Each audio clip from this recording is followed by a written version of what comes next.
Well, good morning. Our final session. 6 weeks looking at Panama. You know, as I said in our opening session, a place geographically and population-wise as small as Panama provides so much in terms of intellectual fodder in many different disciplines. And I think now you've got an appreciation for just how magnificent Panama is and what the study of it can allow you to delve into. And so here in our final session, I want to move us from that critical moment in 1968 when the military takes over. We'll look at the period of military rule, 1968 to 1989. I said in our last session that there arose throughout Latin America military dictatorships in the context of the Cold War. Many of them were designed to root out internal insurgent movements, mostly leftist inspired movements, that the purpose of the militaries in Latin America had changed from simple defense of the national patrimony to nation building. And Panama is one of these places, along with Brazil and Argentina and Chile, where we see the military come to power, generally in the 1960s, and in the case of Chile, early 1970s, and remaining in place until the 1980s or early 1990s. Everywhere. It's a similar story. It's one of those common threads that allow you to look at Latin America in the modern period holistically. And so I want to consider this period. I also want to look embedded within it at the process by which the Canal Treaties were put together at great expense to both Omar Torrijos and to President Jimmy Carter. And then finally, to make a few concluding remarks about contemporary Panama, the Third Locks Project, and some other things that I think will bring us to a conclusion. And so, we left off last time with the rise of what I call really an enigmatic dictatorship. Someone who was a quasi-populist, Omar Torrijos. And Omar Torrijos was able to parlay his various talents together in order to take control of Panama. This is the first time in Panama's history that the military had taken definitive control. And so, in our last session, I ended with Omar Torrijos' statement that he didn't want to enter history, but preferred to enter the Panama Canal zone. And so, what I want to do in this session, because there is a very tightly packed narrative, I actually have an outline for much of what I'm going to say. It'll give me a roadmap to work with so that I can attempt to cover this period in the time that we have. And so, we begin with Omar Torrijos in the period of the late 1960s into the early 1970s. He was known for his program social justice and at the same time fervent nationalism. Now, I've often said this about Torrijos. I've found him to be phenomenally pragmatic. He was able on the world stage to draw ire and criticism at the United States. But he had the proper sensibilities to know when to back off. There were numerous times that he had photo opportunities with Fidel Castro. He was in communication with Muammar Gaddafi. But when it came to matters that he understood would cross a certain tripwire with United States policymakers, he tended not to proceed in that direction. He had been trained at the School of the Americas in the Canal Zone. As I said, he's an unusual mix. He is a caudillo in the sense that he is a military strongman arising out of the traditions in Panama, but he also deeply embraces the type of Panamanian nationalism that had been rising after the flag incident of 1964 and had really come together in some of the broad-based movements that people like Arnulfo Arias had led. And so I just here reiterate my point that he was pragmatic. He would temper his anti-US stance, and he worked hard to garner the support of popular groups in Panama, the lower classes, laborers, and students, though the students would shortly abandon him, believing that his constant call to re-implement democratic governance was a false alarm.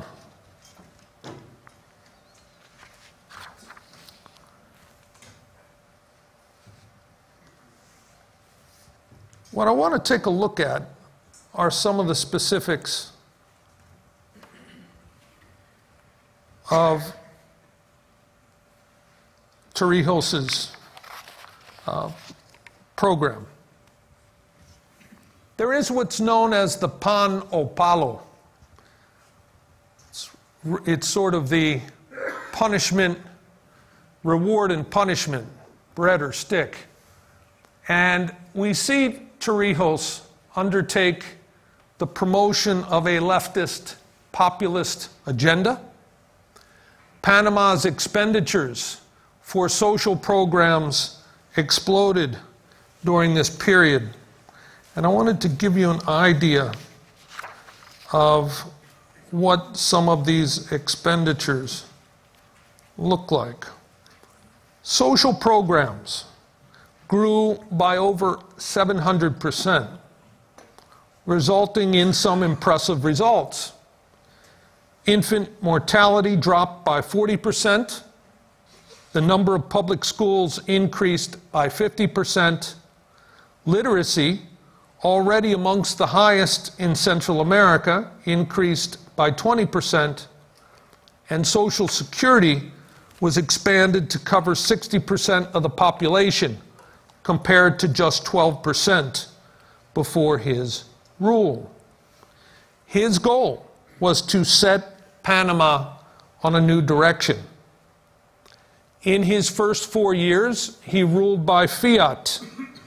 He promised elections, but none were forthcoming. And thus, Torrijos promised the oxymoronic sounding democracy without elections as a legitimate approach. He announced that the Panamanian Constitution would be revised, which indeed he oversaw.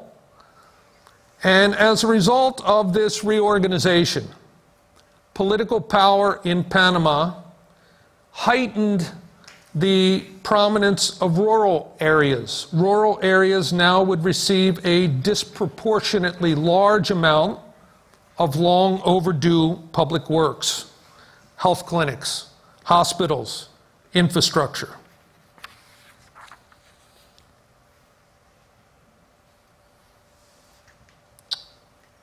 We also see the National Guard becoming an officially autonomous actor, free from any civilian oversight.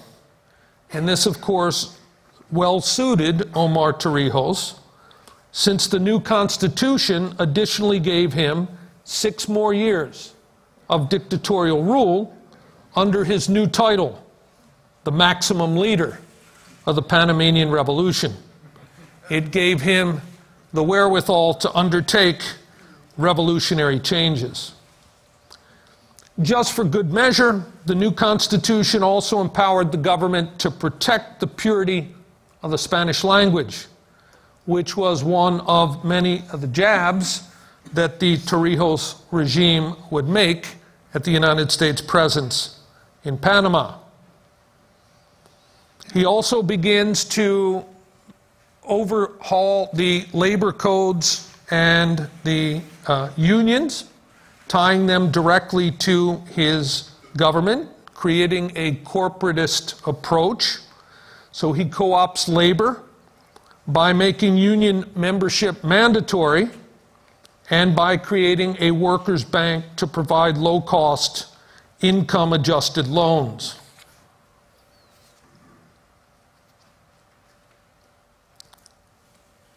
I think it's important to know that while we see these positive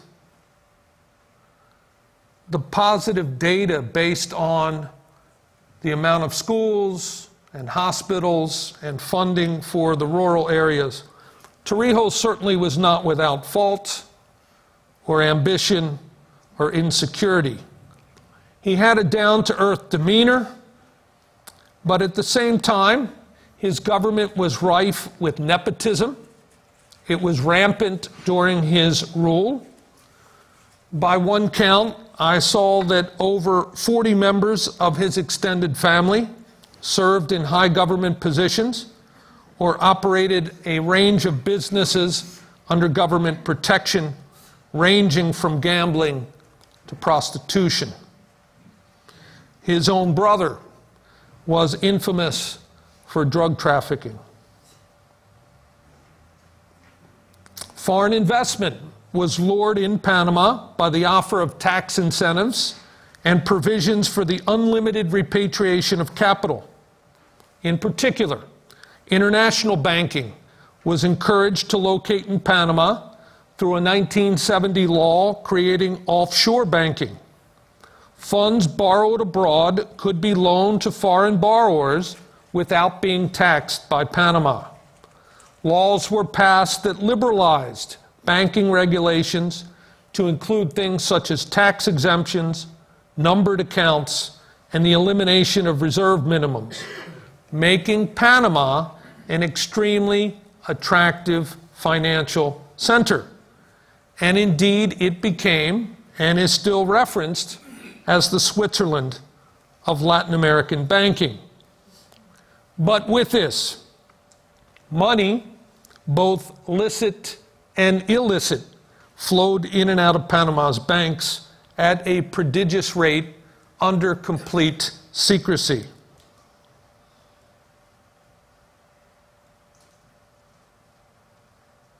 The growth of banking resulted in one of the things that Torrijos was seeking to avoid, namely the continued dominance of foreign ownership of much of the Panamanian economy. So, in sum, here in point 8, what I would say about these social programs and the liberalization of banking is that they inflicted a high economic cost. The Torrijos regime's statist approach in the promotion of the economy meant that within 10 years, public sector employment was 1/4 of all jobs. That's never healthy when government jobs are so significant and such a high portion of the overall total. And to continue these programs, the Panamanian government borrowed ever-increasing amounts to sustain the payrolls and the economy. By 1976, Panama would owe lenders well over $1.5 billion,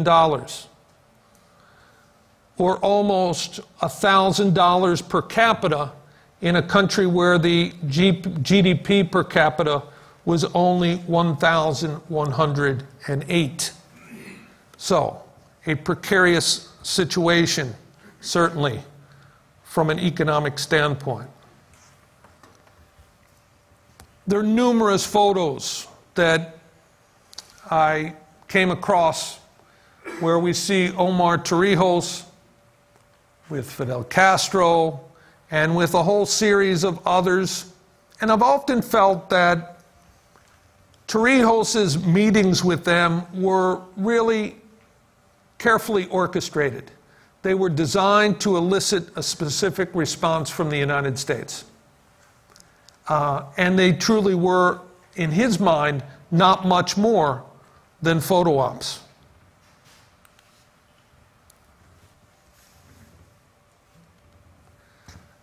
So what I looked at first was kind of the pan, in other words, the carrot. Here is the stick. This is where we see attempts through an authoritarian state to command compliance. We see the institutionalization of the dictatorship. The Torrijos regime employed the stick in the form of an expected increase in the presence of the National Guard in all aspects of Panamanian life. Now, we had seen the National Guard involve itself in Panamanian politics earlier, during the period of Ramon, when in the early 1950s he was in conflict with Arnulfo Arias. But here things changed considerably. We see that the National Guard was well cared for under Omar Torrijos, which helped to ensure its loyalty. Health care and pensions were universalized. The old country club, I guess you could say, Club Union, which is where the oligarchy used to hang out, was commandeered and turned into a National Guard recreation center. Civil liberties were limited. State-sponsored censorship was imposed. And civilians who insulted or showed contempt for the military were dealt with severely.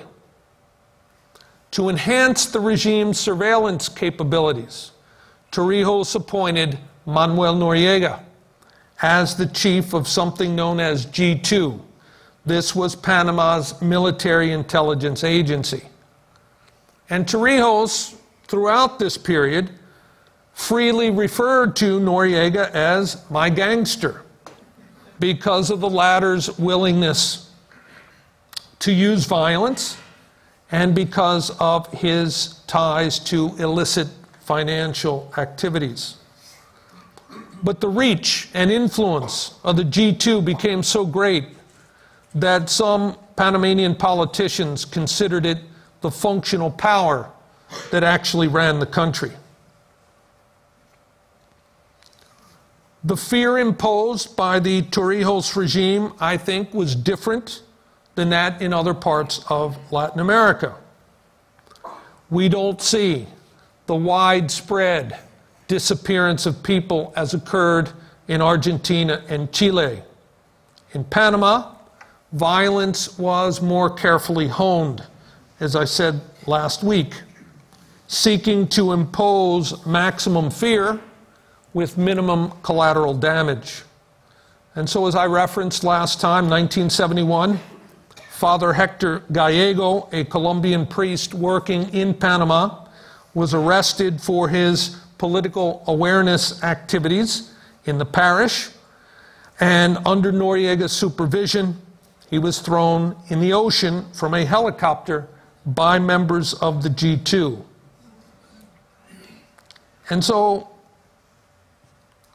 we see here this government that was certainly undemocratic, occasionally brutal, and that the social changes undertaken by Torrijos were sweeping and they were transformative in Panama's history. But the institutionalization of this dictatorship attempted to provide a measure of legitimacy to the regime, and in so doing, it gave it the time and space necessary to begin work toward the ultimate goal of gaining control of the Panama Canal.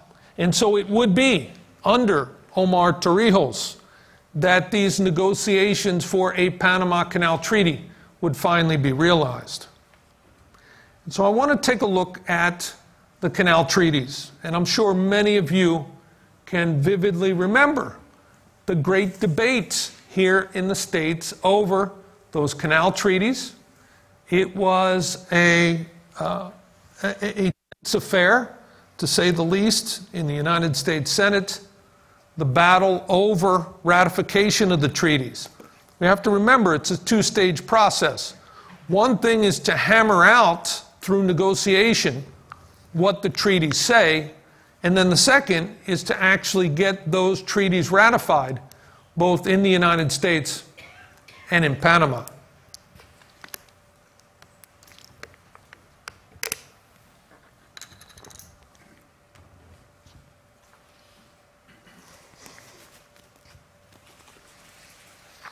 You know, the actual negotiations for the Panama Canal treaties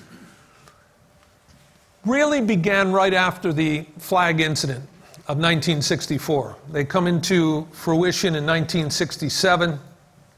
It's one of the things that Henry Kissinger was working on, along with obviously many others at that time, when the escalation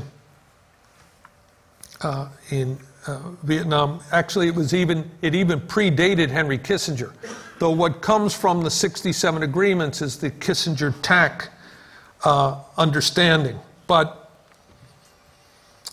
you know, there was certainly concern in the United States that Torrijos' regime could potentially lead to what some were saying would be another Cuba. Torrijos never pushed his antagonism too far, and he did cooperate with the United States on security and economic issues in the Caribbean basin. But even with that, Torrijos was determined to gain the canal bearing his country's name. And so by the early 1970s, we see, we see a push toward coming to an arrangement that would allow for the return of the canal to Panama proper. And so in 1972, Panamanian diplomats began an unremitting assault on the United States in the court of world opinion. It begins in January 1972 at the United Nations Security Council meeting in Addis Ababa in Ethiopia, primarily because the main theme for that meeting was colonialism and racism. And so during the meeting, the Panamanian UN ambassador unleashed a blistering and emotional critique of the US presence in the canal zone, highlighting Panama's neocolonial status and warning of the danger of further confrontations between the two countries. Moving forward, we see that the United Nations calls for a just and equitable treaty. Many in the United States resisted the idea that Panama's relationship with the United States would be negotiated in a world body. The argument was that whatever negotiation should take place should happen through bilateral agreements. And as I said, resistance was considerable. One of the famous comments made, and I had, you know, kind of the pinnacle of U.S. resistance was signaled by the future U.S. President Ronald Reagan, who used this divisive issue in his campaign for California governor. And so based on a brief preparation regarding the situation in Panama, Ronald Reagan declared that, quote, "We built it, we paid for it, and we are going to keep it," end quote. Obviously, that did not represent what the Hay-Bunau-Varela Treaty actually said, nor did it represent all negotiations between the United States and Panama from that point onward. Well, there had been incremental changes over time to make sure that Panama was better compensated for transits through the canal. But President Jimmy Carter took a tact that was highly unusual, and it was this. Upon becoming president in 1976, Jimmy Carter claimed that one of his priorities would be Latin America. And if you look historically at United States policy, foreign policy, one of the places that is always a low priority, unless there is some kind of major crisis, is Latin America. U.S. attention has always been most fixated first on Europe, then the Near and Middle East, then Asia, and the two areas that are most forgotten, invariably, are Latin America and Africa. And to kind of prove that, all you have to do is look at the per capita amount of aid that the United States provides various countries in Latin America and Africa compared to other parts of the world, and it becomes very stark. Now, for Africa, you do have to excise Egypt, because Egypt was always a recipient of a tremendous amount of U.S. aid, but not because it's part of Africa, but because it was part of a grander strategy in the Middle East. And so Jimmy Carter's attempt to pivot toward Latin America was a major change.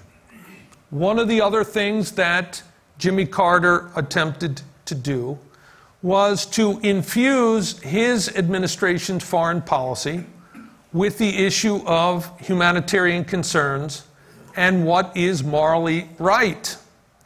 Now, at times, in the politics of reality, that became quite difficult.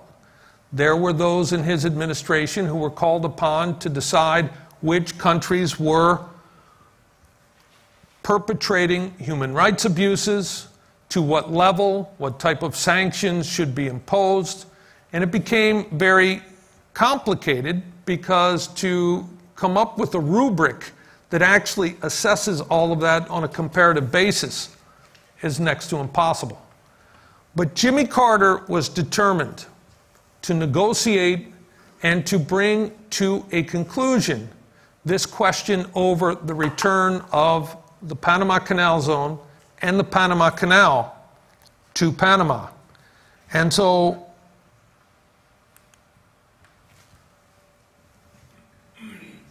we see the actual specifics of the treaty itself. And in 1977, Carter asserted, quote, "We will put our relations with Latin America on a more constructive basis, recognizing the global character of the region's problems," end quote. And so he wanted the process to proceed using the principles that had been previously agreed to in the late 1960s. The reality in 1977 was that Panama was teetering on the edge of economic and social collapse. Economic growth had shrunk to less than 2% annually. The country was borrowing even more from U.S. banks to sustain public works programs, and it found itself falling into deeper and deeper debt.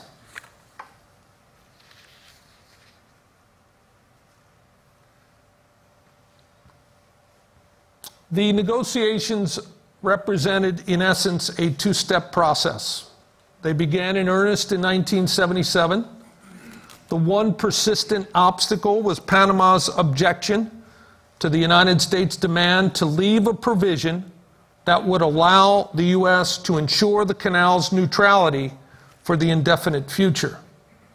Panamanians rightly understood this to mean military intervention.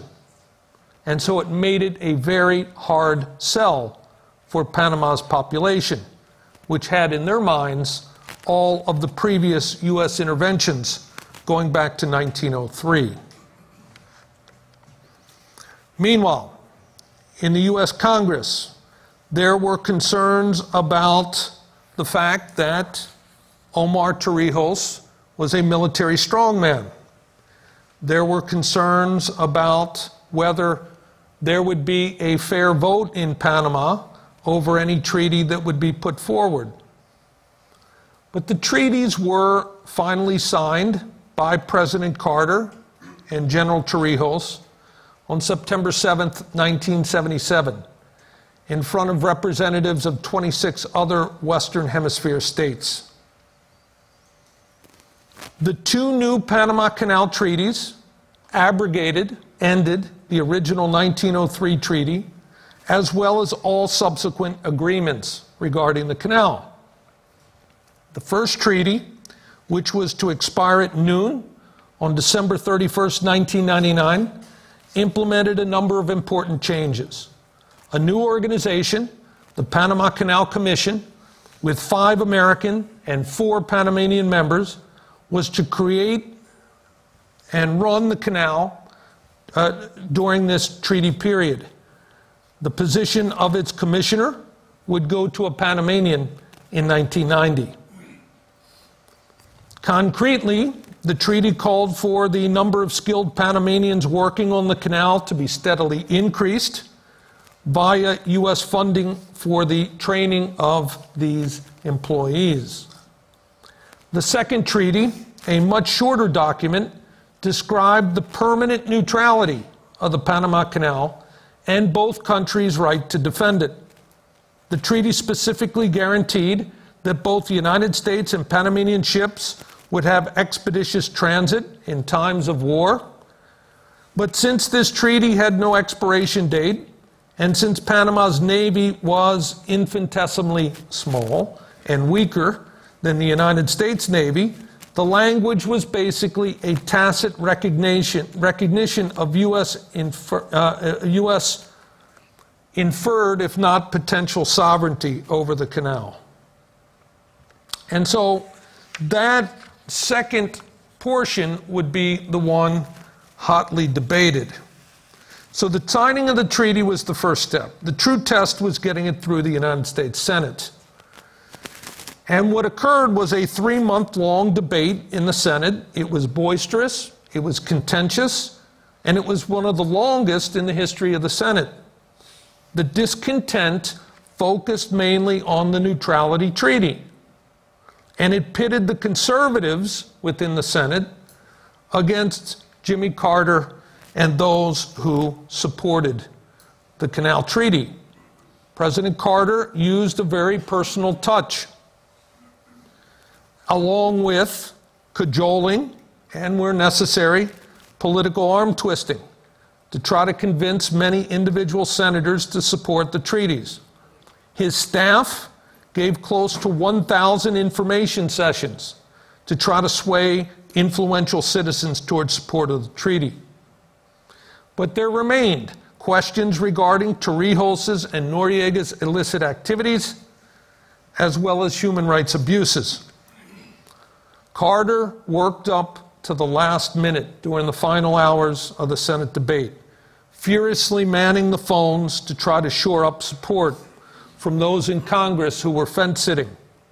Anytime a senator would evoke a negative statement during the debates, Carter would literally run down the hallway to try to find a way to bring that senator back into the fold.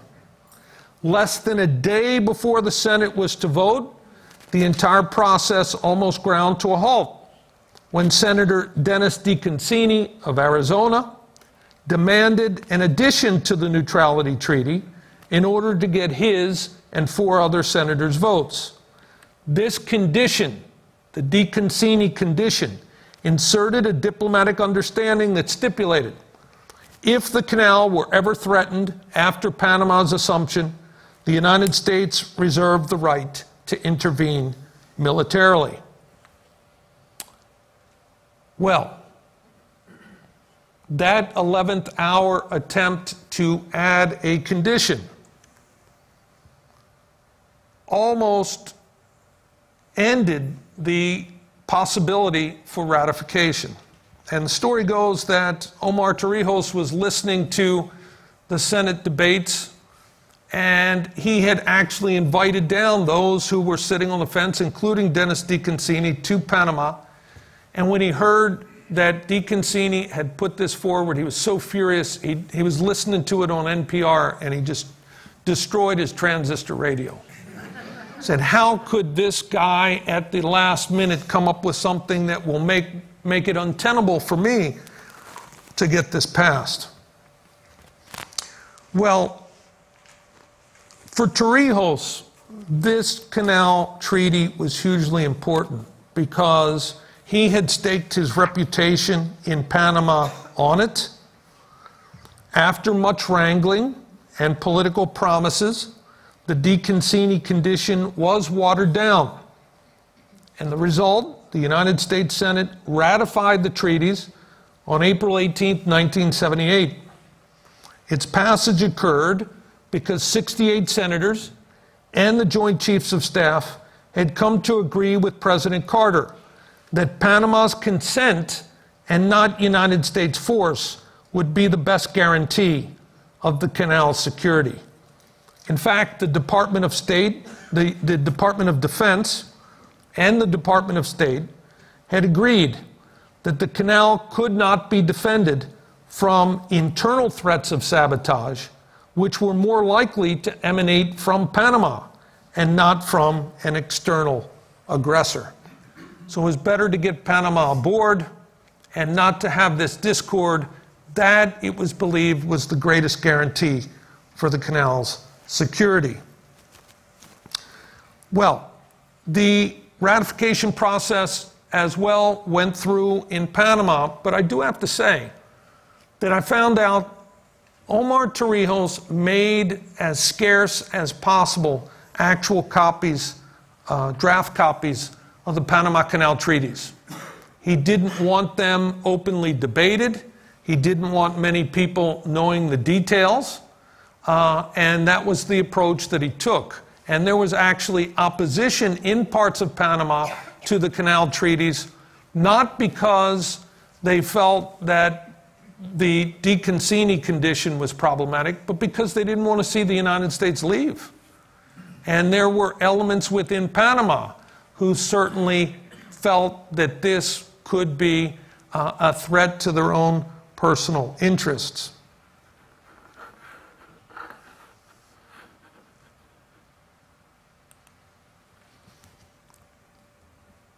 So the famous signing of the Panama Canal Treaties, 1977.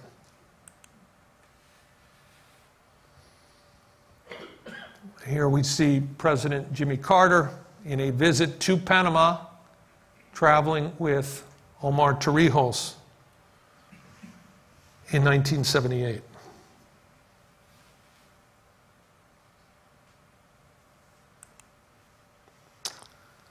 Well,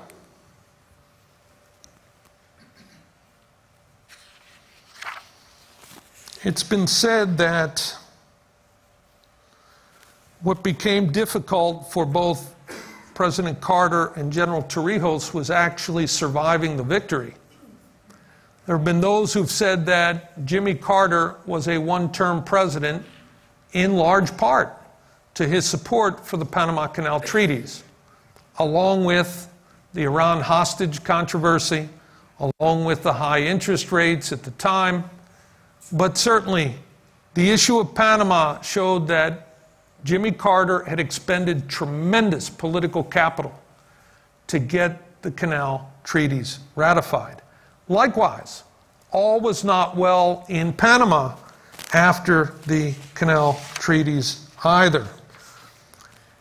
By the summer of 1981, Torrijos had talked about a liberalization program within the country, but he was reluctant to move quickly because he felt that there were dangers of a counter-coup.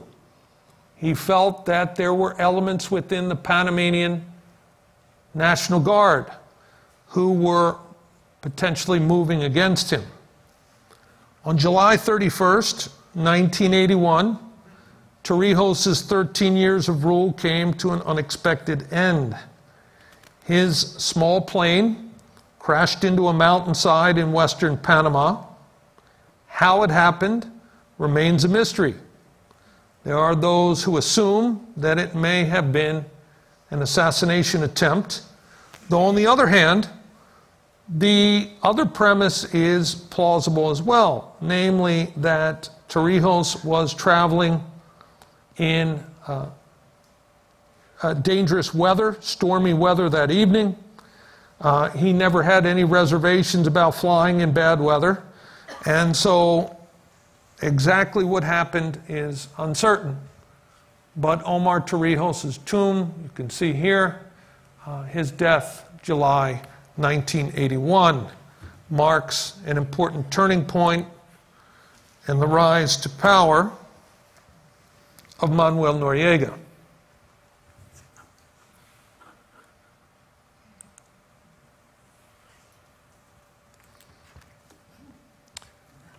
Manuel Noriega used the Panamanian National Guard as a vehicle for upward advancement. He was a poor child, basically a street urchin, who, through his brother's intentions on Manuel Noriega's behalf, was able to gain a scholarship to gain a military apprenticeship in Peru. And while in Peru, Manuel Noriega was approached by the CIA and was put on the CIA's payroll to report back any sort of hints that members of the military in training in Latin America might have leftist tendencies. And so thus begins his role as a paid informant of the Central Intelligence Agency. Early on, Manuel Noriega changes the National Guard and renames it the Panamanian Defense Force.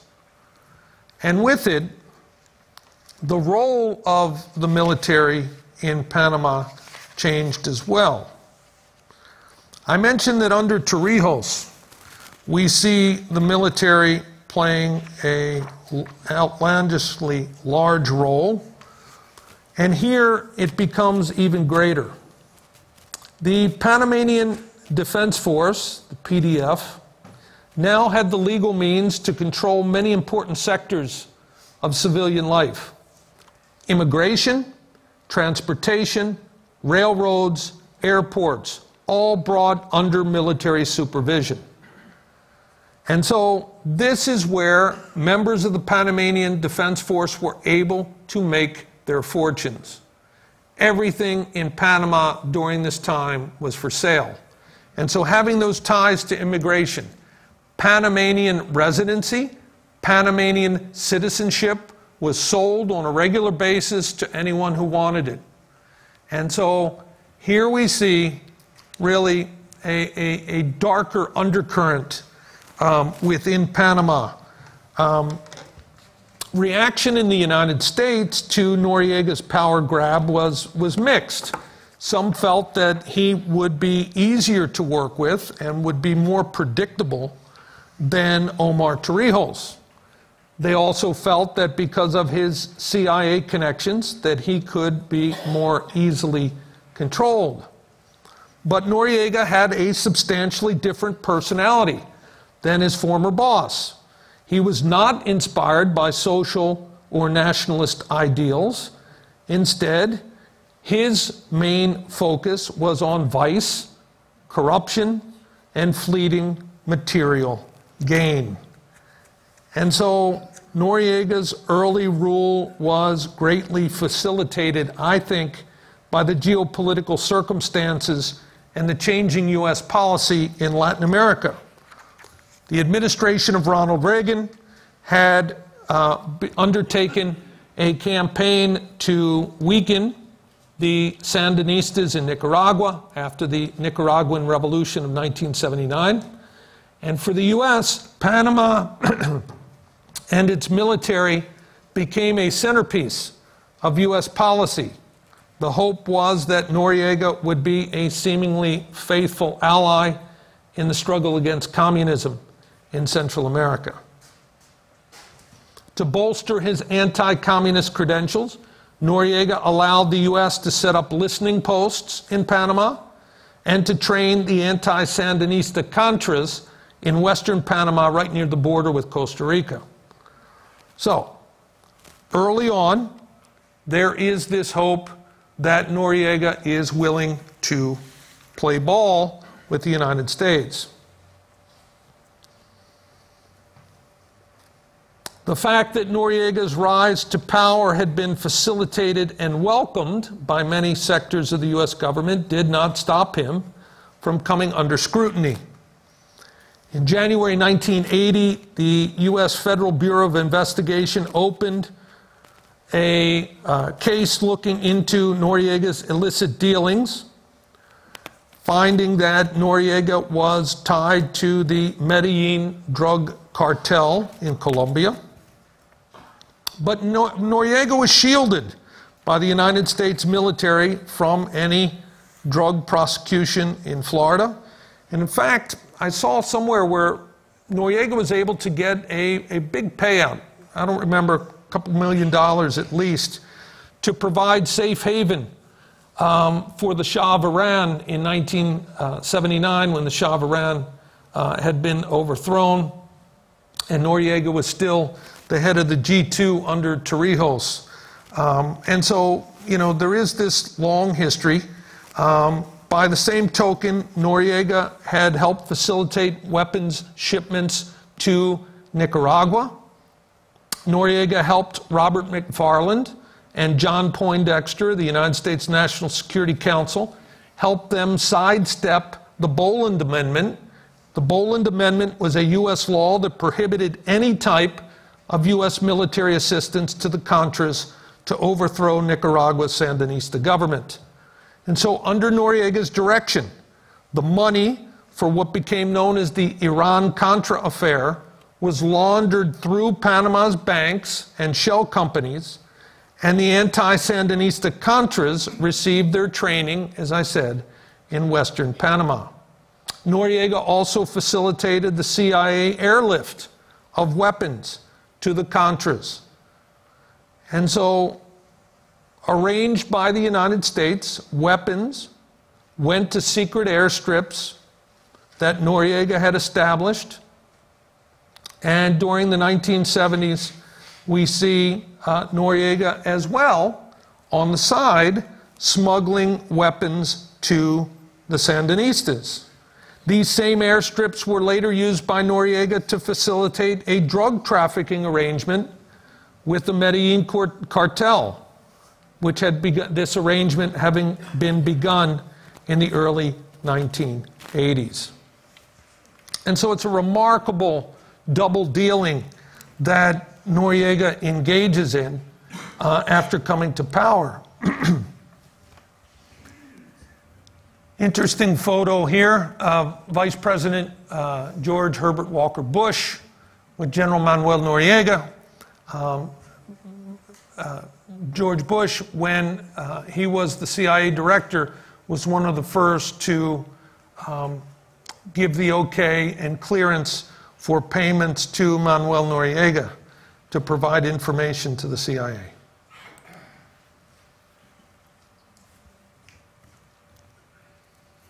Well, briefly, we come to a moment in 1984 where Noriega puts forward the facade that there will be free and fair elections in Panama. The candidate for the Democratic Revolutionary Party, which was the umbrella political party of the military, was Nicky Barletta, who had been president of the World Bank. In this election, once again, our friend Arnulfo Arias returns to run. It's clear that Arnulfo Arias won this election. In fact, toward the very end of the vote counting was stopped. There were efforts to try to steal the election. It was taken before the Panamanian Supreme Court, and it was proclaimed that Nicky Barletta won the election by around 1,600 votes, razor thin. The U.S. reaction, interestingly, was support for the Barletta election, stating that it was a significant step toward democracy. I think in part that is a legacy of the tumultuous relationship between the United States and Arnulfo Arias.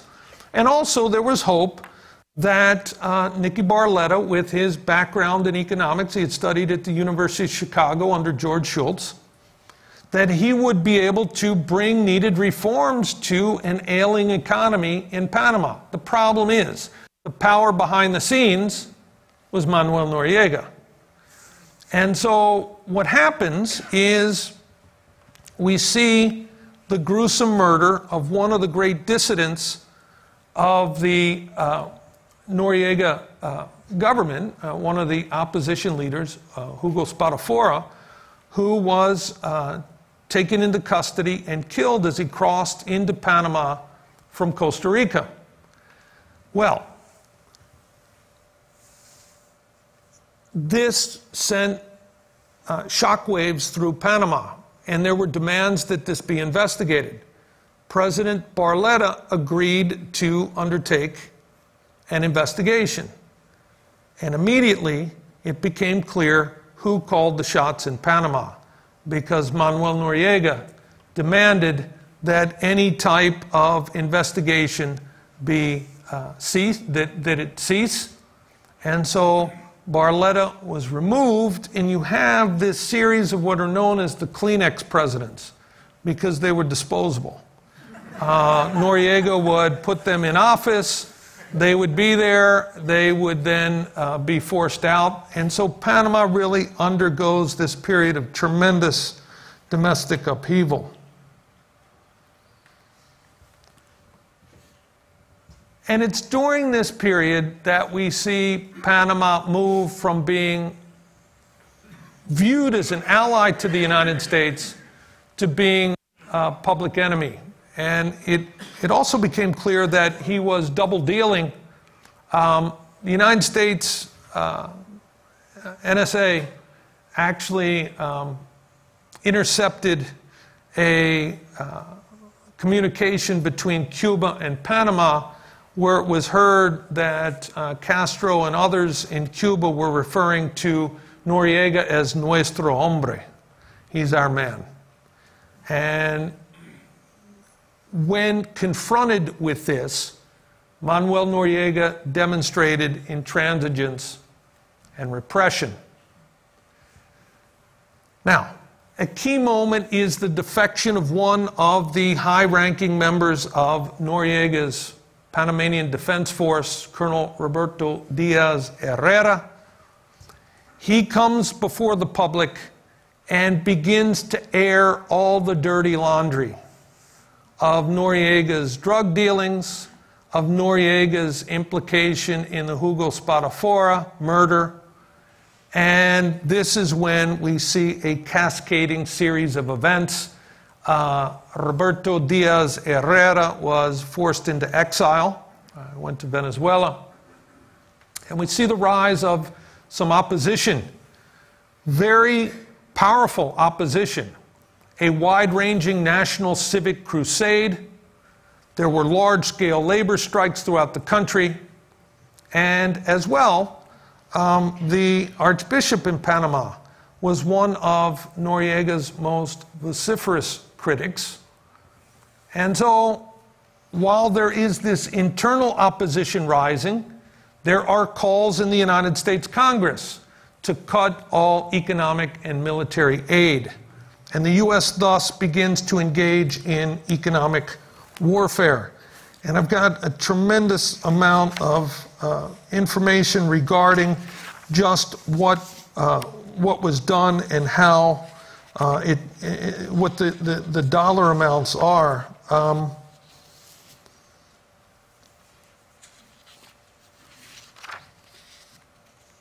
But let me forge ahead.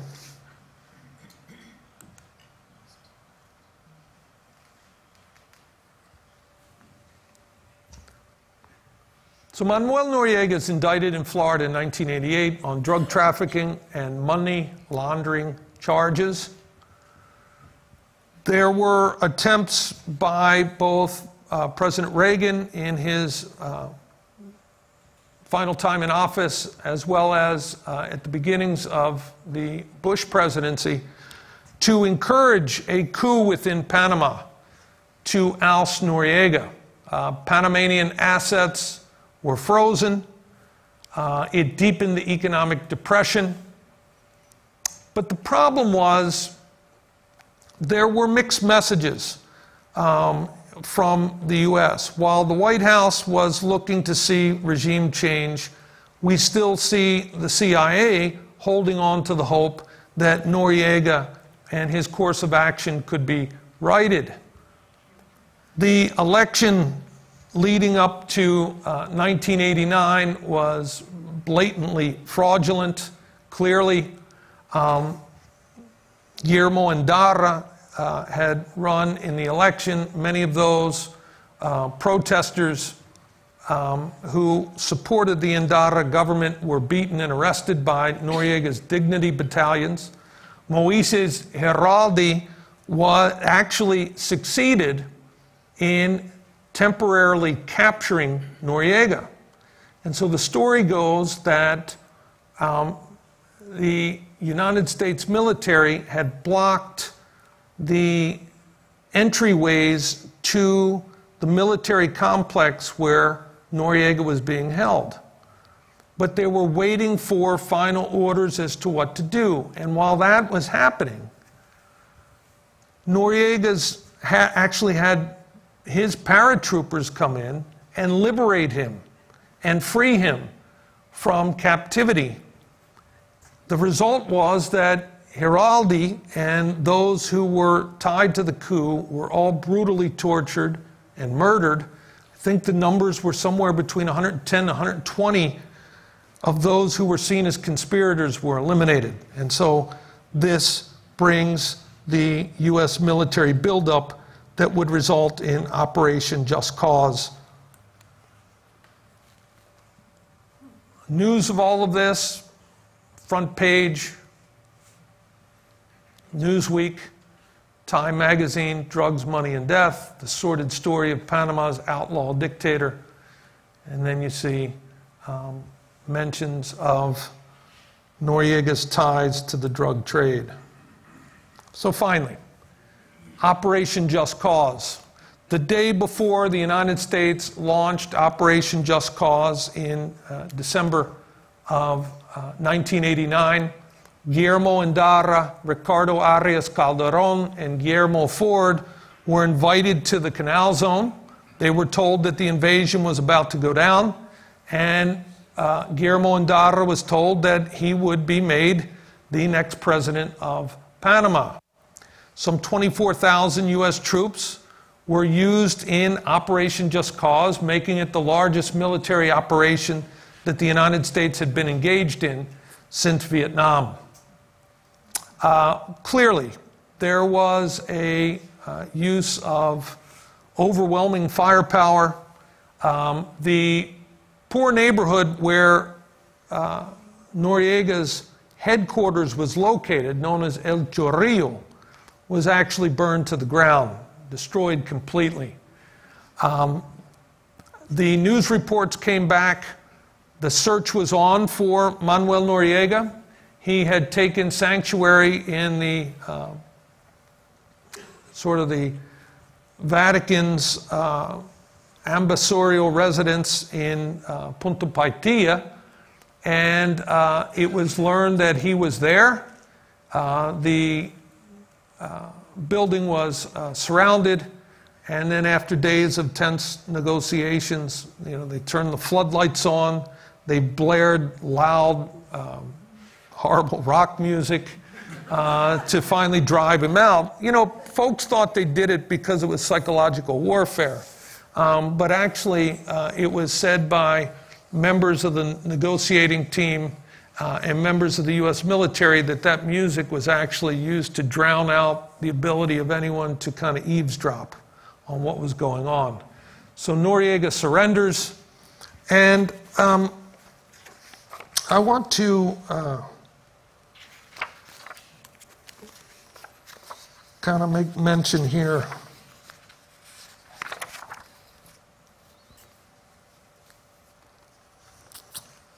official U.S. estimates of the damage caused by the invasion were placed at between $2 and $3 billion.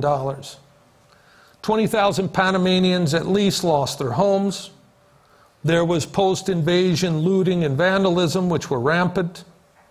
The devastated areas in El Chorrillo and around the PDF headquarters left another 10,000 homeless. Many in Panama referred to this area as Little Hiroshima.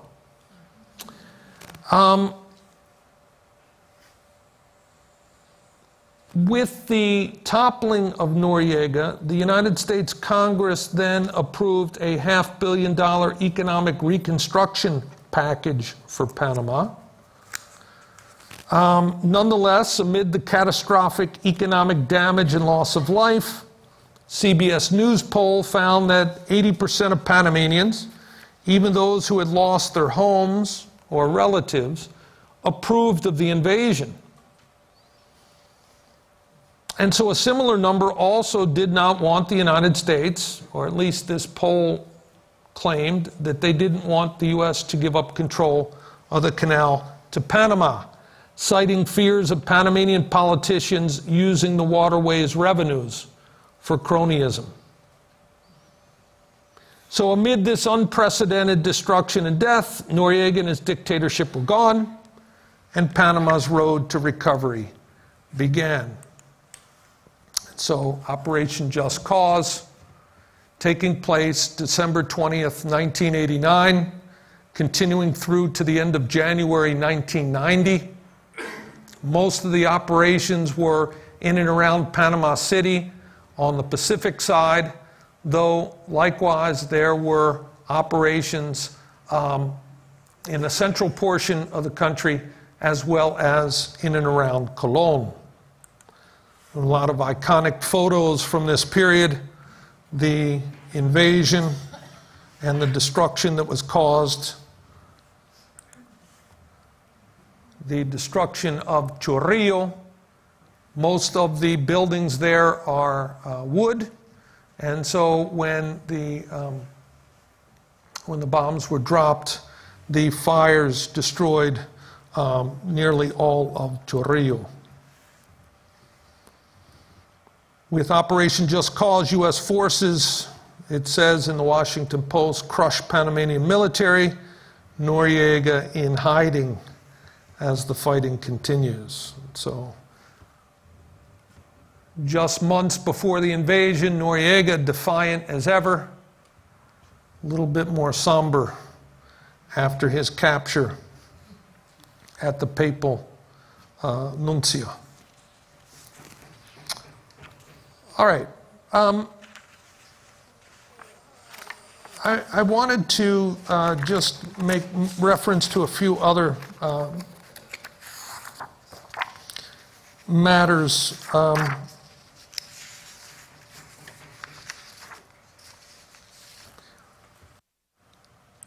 So the saga regarding the Panama Canal treaties.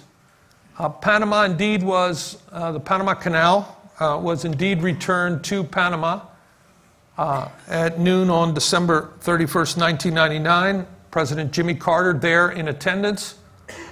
And how interesting is this? The president of Panama at the time was Mireya Moscoso, the widow of Arnulfo Arias. First woman president of Panama, and she receives the patrimony of the Panama Canal.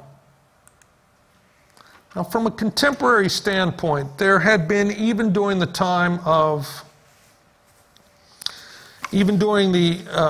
dictatorship of Omar Torrijos, calls for an expansion project. That finally is undertaken in 2006, the Panama Canal Expansion Project, or the third set of locks project, doubling the capacity of the Panama Canal by adding a new lane of traffic, allowing for the larger number of ships, and increasing the width and depth of the lanes and locks. It would allow for the new Panamax ships, which are about 1.5 times the previous Panamax size, to bring cargo through the canal. The expanded canal began commercial operation on the 26th of June, 2016. You know, I've often said that Panamanian politics after Operation Just Cause has been sort of the jousting of ghosts from times past.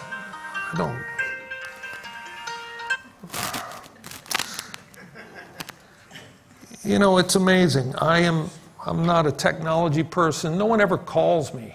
I thought this was off. I've turned it off I don't know how many times, and it comes on. I have it here not because I'm one of those people wedded to their phones. I'm one of the only people that actually only use it as a phone. Don't use it for anything else. And yet, you know, it keeps. I'm using it here as a clock. You know, it's the only way I know how far behind I'm running, and yet people here call me. Anyhow, I beg your pardon. And, you know, I guess better in this audience than in class, because I'm one of those folks who takes a draconian stance against students with their phones or using their phones. And so if that happened to me, everyone would figure, you know, how hypocritical can you be? But jousting the ghosts of the past, you know.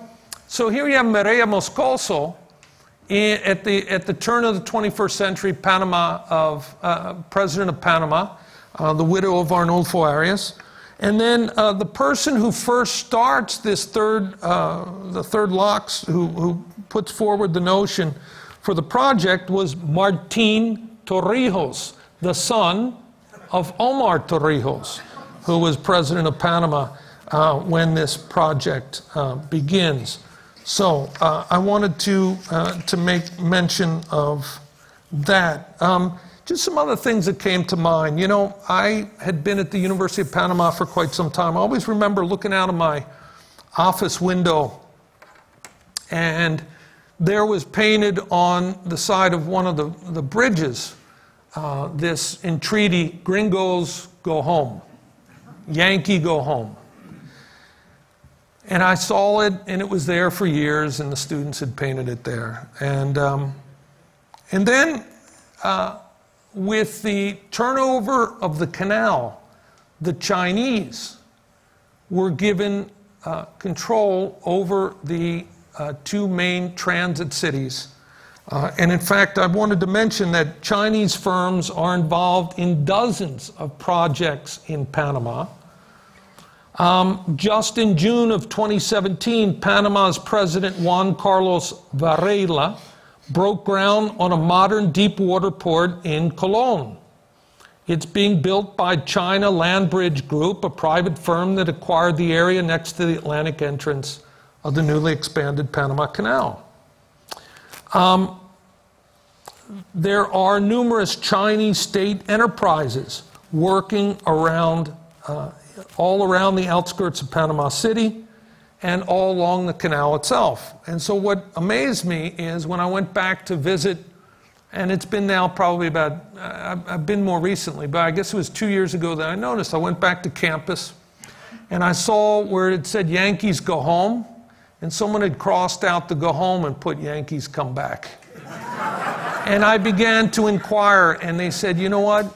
As tumultuous as our relationship was with the United States, Dealing with the Chinese is a whole different thing. And so what many really found as being problematic is that when the U.S. was there, tremendous amounts of money were spent in Panama by Americans, by American troops, by American diplomats, by American tourists. And so there were all of these, benefits that resonated out. And the problem is with Chinese investment, there really is no spending. And in fact, what's happening is just the opposite. All the money is being taken out of Panama and sent to China. So that was that. And then the final thing I wanted to say, people have asked how worried is Panama about a Nicaraguan canal. And so I just wanted to mention that there is a Nicaraguan canal project, but it's essentially moribund. And I say that because the Nicaraguan Canal, or the Grand Interoceanic Canal, as they're calling it, is a planned shipping route through Nicaragua to connect the Caribbean Sea and the Pacific. Its viability had been questioned from the outset in terms of exactly where it was to transit. But in June of 2013, Nicaragua's National Assembly approved a bill for a 50-year concession to finance and manage the project, and this was given to a private Hong Kong Nicaragua Canal Development Investment Company headed by Wang Jing, a Chinese billionaire. Well, media reports have suggested that the project will now be indefinitely delayed as Wang's personal wealth declined greatly as a result of the 2015-2016 Chinese stock market crash. The Nicaraguan government has failed to present reliable information about whether or not the project can now be financed, thus casting doubt on whether or not it will be completed. I called one of my colleagues in Nicaragua to say, what exactly has been done so far on this project? Zero digging. He said the Chinese had come in, they said one of the things we need to do is widen a dirt road that runs to the main site. He said it's been widened. It's been widened by 40 inches and it's still a dirt road. So there's no worry about a Nicaraguan canal project at the moment. So with that, there's a whole myriad of things that come to mind. There's so much that I wanted to talk about. Truly, you could just do an entire course on any of these periods, looking at the canal itself, the Arnulfo Arias, the Arias-Madrid brothers, Armodio and Arnulfo, looking at the military dictatorship, just looking at contemporary Panama. So it's a challenge to try to cover all those things. But I did feel my conscience wouldn't rest if I didn't go through the whole panoply of items. So I made it through, and what I brought this up here for actually shows me that this is time. Let me just say that I'm a historian and certainly not someone who's in the travel business and not a good business person or anything else. But in hearing that there was some interest in a potential trip, I did make some inquiries. I inquired into putting together a transit of the canal with someone who is a Vanderbilt grad, who has his own company, and who Vanderbilt turns to for many of its Vanderbilt alumni tours in Latin America. And so he's the one that gave me an itinerary and prices and everything else. And so I will get that to the folks at Osher and have it disseminated. And if you're interested, you can directly contact Destinations and Adventures and tell them that, I guess if they get a certain threshold, we can move forward on it. But I do want to tell you, it really has been my distinct pleasure to have been with you over these 6 weeks. I know it may sound astounding that something like just Panama could warrant examination over a 6-week period, but I hope you can see that indeed It does warrant that and much more. And I hope at some point in the future that I might have another opportunity to do a course on a topic pertaining to Latin America, the Caribbean, and that you'll come and visit me. Thank you so much.